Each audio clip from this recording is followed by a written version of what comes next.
نعاودوا الفيلم. Alors,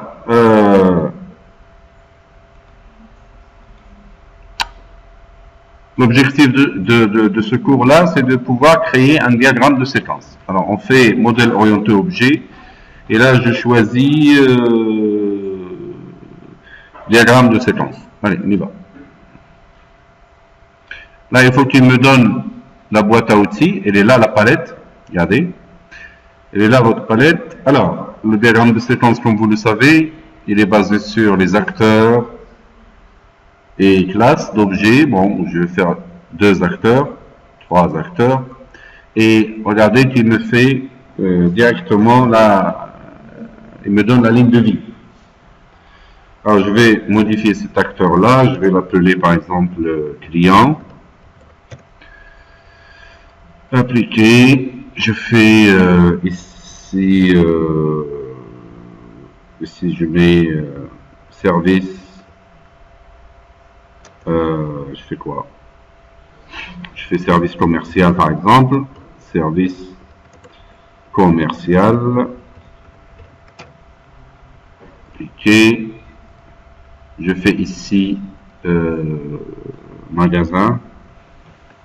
Magasin. Voilà. Et j'ai 3 acteurs avec lesquels je peux travailler.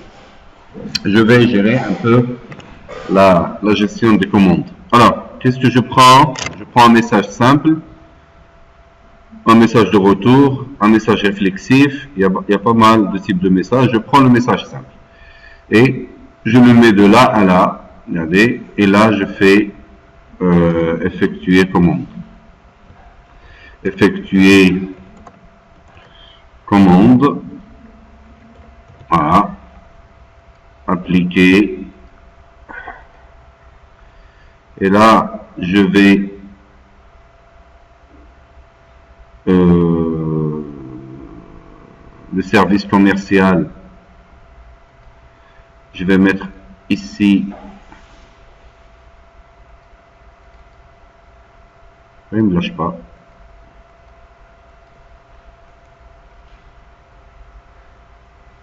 Activation d'un objet. Ah. Ici, je vais mettre, voilà.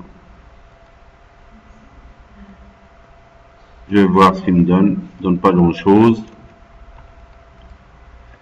Il faudrait que je lui donne un, ça c'est un objet.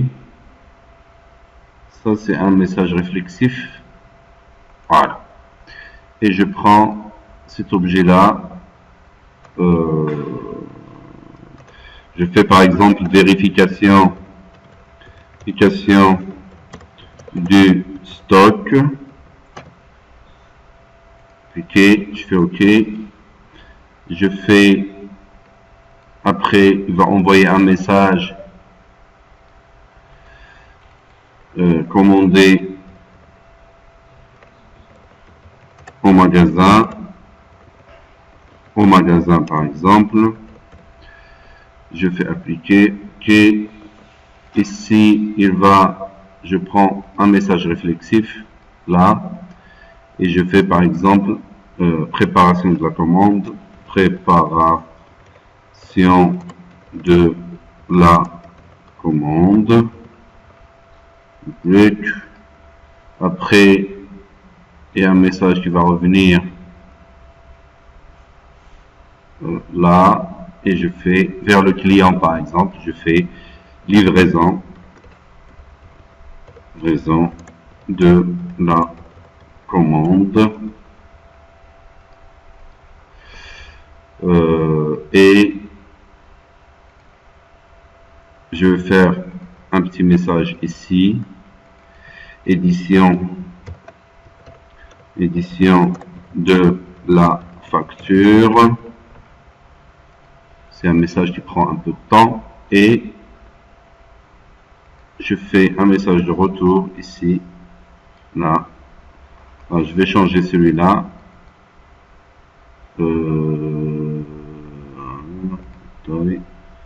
Fini. Je peux pas le modifier. Si, non, oui, le type de message, il n'y a pas. Il n'y a pas. Notre règle de dépendance, la version. Allez, s'en fout. c'est un message de retour, c'est une façon de nommer les choses. Je prends, je mets par exemple envoi de la facture. Envoi de la facture.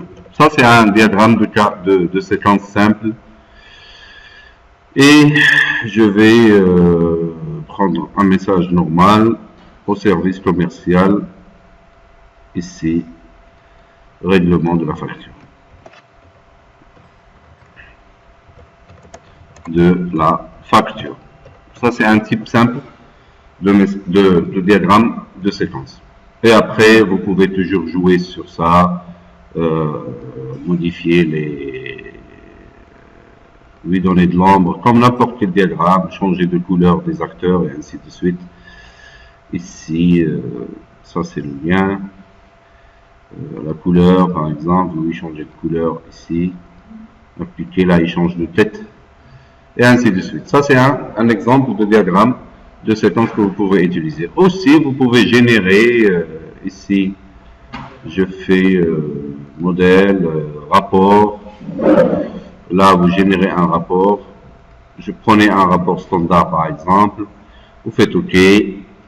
Là, il vous génère un ensemble de choses. Vous faites un aperçu.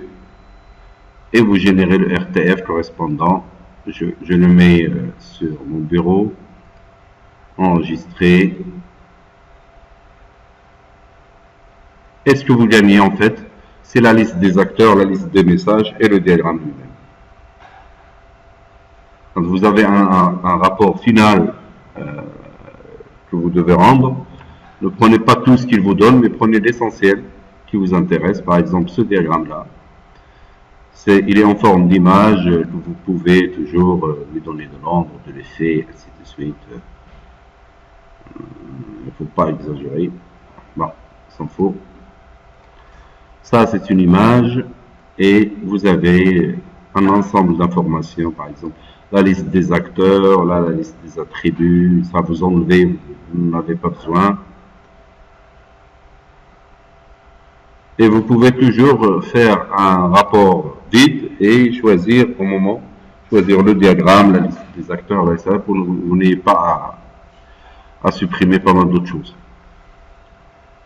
Voilà pour le diagramme de séquence. Voilà, vous avez les acteurs. Vous pouvez aussi ajouter des objets ici, si vous voulez, là. Si vous avez par exemple des objets qui interviennent au niveau du système, vous pouvez les mettre ici. Qu'est-ce qu'il y a aussi? Vous pouvez faire de la documentation. Ici, par exemple, si vous voulez écrire une conditionnelle et autres, là c'est un message. En fait, ça c'est un commentaire. Vous pouvez commenter toujours votre qu'est-ce qu'il y a aussi? Je crois que c'est tout. Et vous pouvez mettre le titre aussi, le titre de votre diagramme, mais essayez de mettre tout ça dans le même rectangle pour que vous ayez une seule page. Ça marche? Là, vous pouvez modifier le contenu, ainsi de suite. Par exemple, diagramme de séquence. Alors, je continue. Ici, par exemple, diagramme use case, plutôt de séquence. Voilà. Et je modifie les autres choses, auteur, la version, et ainsi de suite. Voilà, et vous aurez... celui-là aussi, vous pouvez, comme les autres diagrammes qu'on avait montrés dans les autres cours, vous pouvez lui donner de l'ombre, lui changer de couleur, et ainsi de suite. Voilà.